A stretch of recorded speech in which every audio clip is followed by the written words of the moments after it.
आज से 1.5 साल पहले के संभल और आज के संभल में जमीन आसमान का फर्क नजर आता है और अभी ये अंतर और बढ़ने वाला है, क्योंकि योगी का जो बुलडोजर है संभल की सनातनी पहचान को लौटाने के मिशन में निरंतर लगा है और अब संभल में वर्धमान नदी को पुनर्जीवित करने का जिम्मा योगी के पहलवान ने अपने कंधों पर उठा लिया और उसके लिए इसे डेडलाइन भी मिल गई है, 240 घंटों की डेडलाइन।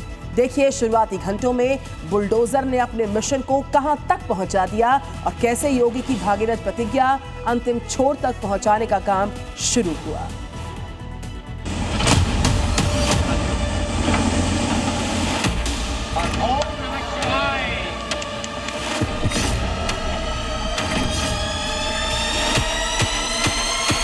हमने तो वही कहा है कि जो हमारा है वो हमें मिल जाना चाहिए।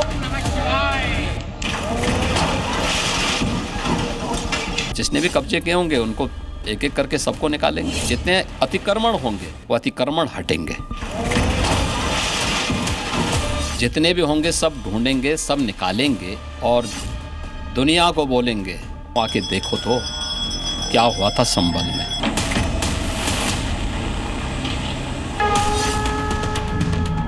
संभल में मंदिर मिलकर तीर्थ स्थल खोज निकाले, 19 कूपों को ढूंढ निकाला। अब प्राचीन नदी से कब्जा हटाने का काम शुरू हो गया। इसके लिए योगी का बुलडोजर अब सड़क पर नहीं नदी में उतरने वाला है।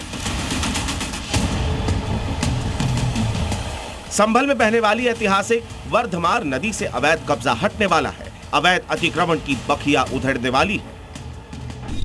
अब योगी का बुलडोजर सिर्फ दौड़ेगा नहीं बल्कि तैराकी करके भी दिखाएगा। सनातनी संभल की वर्धमान नदी में फिर से आस्था की डुबकी लगा पाएंगे। नदी को फिर से जिंदा करने के लिए योगी ने बुलडोजर को केवल 10 दिन का वक्त दिया है। 14 किलोमीटर लंबी वर्धमान नदी के पुनरुद्धार के लिए बुलडोजर के पास सिर्फ 10 दिन है, यानी 240 घंटे।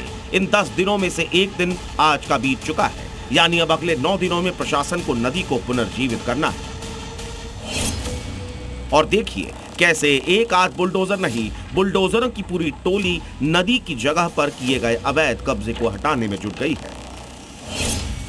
1 2 3 4 5 6 7 और ये 8 बुलडोजर नदी को उसका अस्तित्व वापस दिलाने के लिए तेजी से काम कर रहे हैं। और एक कार्य निरंतर मानसून से पहले हमें कंप्लीट करना है, जिससे मानसून में नदी का पानी पर्याप्त।